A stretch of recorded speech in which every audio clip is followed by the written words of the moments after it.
Hey guys, it's Punches Pilot 69, and I'm gonna come with a deck profile. I went to locals today. We went 5 round Swiss to cut the top four. I ended up playing second. Went X1 in Swiss. Um, and I played Machina Geargia. No Karakuri splash, just the Machina Geargia. So I figured something to share. I know a lot of people play the deck. I know that a lot of people look for the right build. So I figured I'd show you what works for me at least, and then see where it goes from there. Okay. Start with monsters. Uh, Obviously you got your 3 gear frame. There's no question about that. 3 fortress, standard. I play double cannon. I like cannon at 2. I never found it dead. And anytime you have a gear frame, it automatically let you get like a reborn. All these cards are simply reborns, so that's why I decided to play 2. And it definitely opens up a lot more plays with Big Eye. Next you have the Geargia engine, triple armor, triple arsenal. I know a lot of people don't play 3 of him, but I like 3 of him. You'll see why.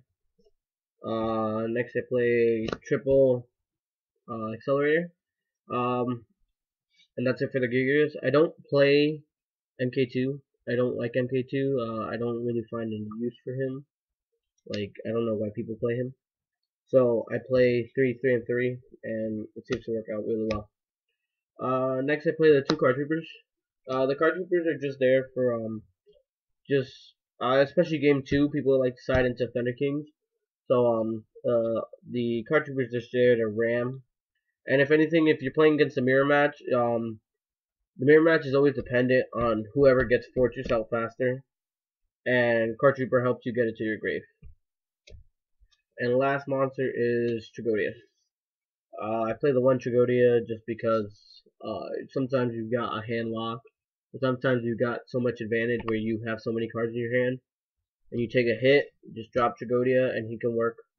You can Xyz with him, and he'll just be fat, and you can just sit on him for a while. That's all the monsters.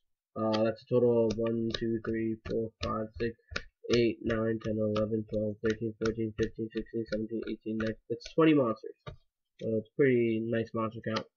For the spells, I run the staples, Reborn, Dark Hole, Heavy. Obviously. I run 2 MSTs, I don't run 3, and you'll see why. I don't run 3 because I run 2 Forbidden Lance. In this format with so many traps, Forbidden Lance is just so good. You can save your fortress from so many things. You don't know how many times I've saved my fortress from a D prison, a bottomless, and even D prison, he's still attacking. So if he loses, he'll become 1700, and if he dies, he still gets to pop a card. That's a good thing, and he doesn't get removed from play. The worst thing in this deck that can happen is getting your fortress removed from play. So that's that. I play the 1 book, just because if they veil or anything, I can book a moon it, and it'll still get its effect. And the 1 Avarice, obviously, for recycling. I'm going to the trap lineup. Trap lineup's fairly good. Okay, I liked it a lot. I think it's what separates this deck from a lot of other decks.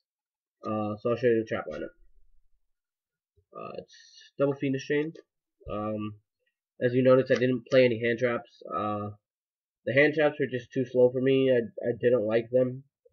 Fiendish Chain gives more of a chainability to the deck, and it's just so good. Like even if you don't negate effects, you can stop attacks. You can chain. Like it's just so good. Next, I played 2 Mirror Force. I know a lot of people might not agree with that, but I like it. It's a little slow, but you can always side out game 2. But game 1, it's just catch them off guard. Nobody really plays 2, so I think that does well. The 2 Compulse.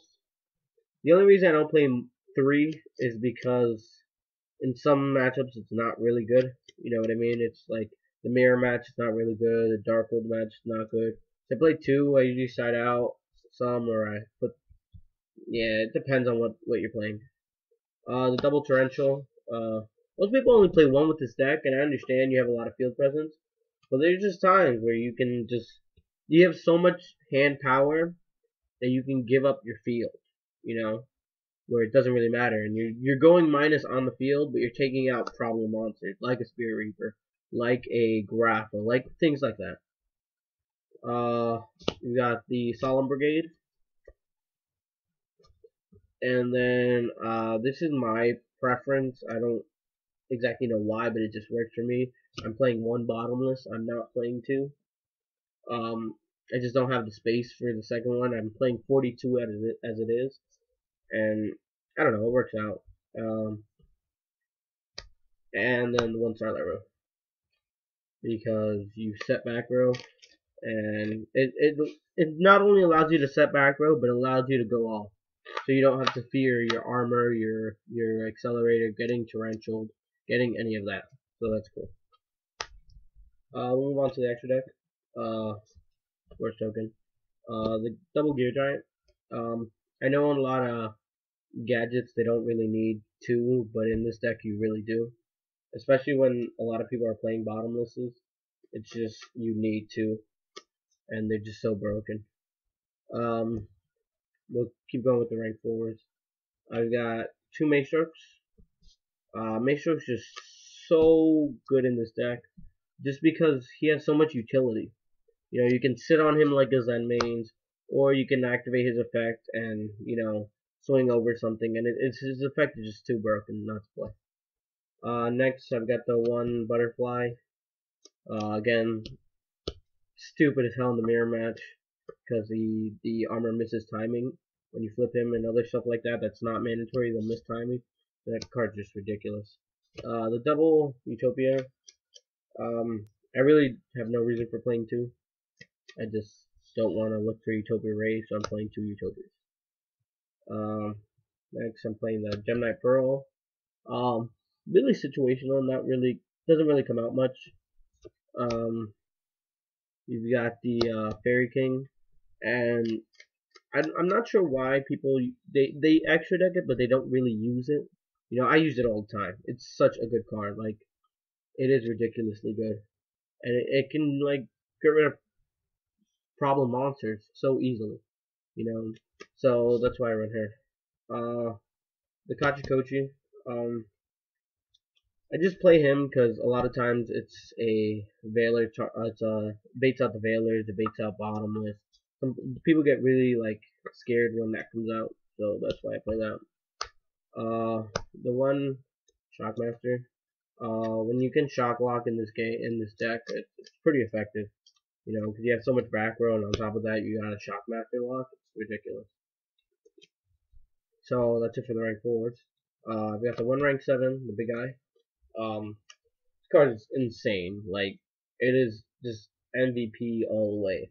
Like, there's no minus to that card. And if you're able to pull it off successfully, you gain so much advantage, and it's almost a game winner by itself. That's that.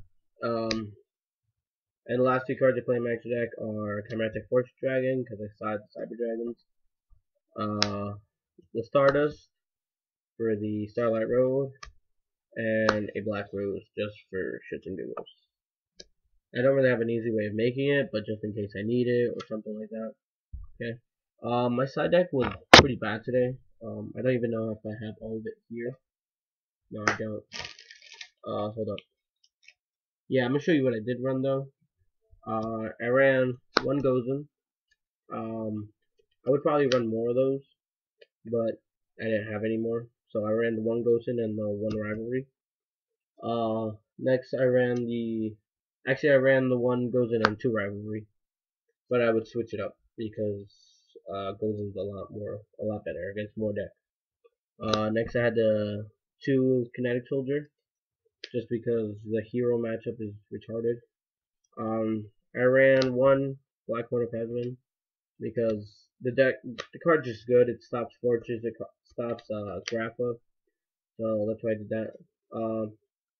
This is gonna be weird, but I ran two Threatening Roars in the side deck. A lot of times against the wind-up matchup or even those fast decks, you don't have time to sit on a Mirror Force. You don't have time to sit on a D Prison. So threatening roar gives me another turn to survive, and if they go shockmaster, they call traps. I can chain threatening roar. They've got a field of nothing. Next turn I can dark hole or something like that. So I liked it.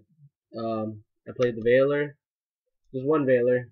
Just I have enough back row, and just in case I needed an extra. Yeah, the one Veiler. The one DD Crow.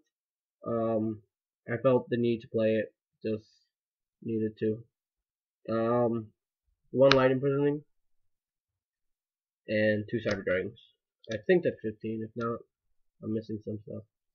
But yeah, that was a heavy part of it. But yeah, that's pretty much the deck. Like I said, the deck did well for me. If you guys want to try it out, you're more than welcome to. But again, it's a fun deck. I really like it. It's not your regular like Machina deck. It's not your regular gadget deck. So it's got some versatility to it. It's got some play to it, and it's definitely something to try. Right. That's pretty much it. If you have any questions, concerns, inbox me, message, comment, rate, comment, subscribe. Pontius Pilot.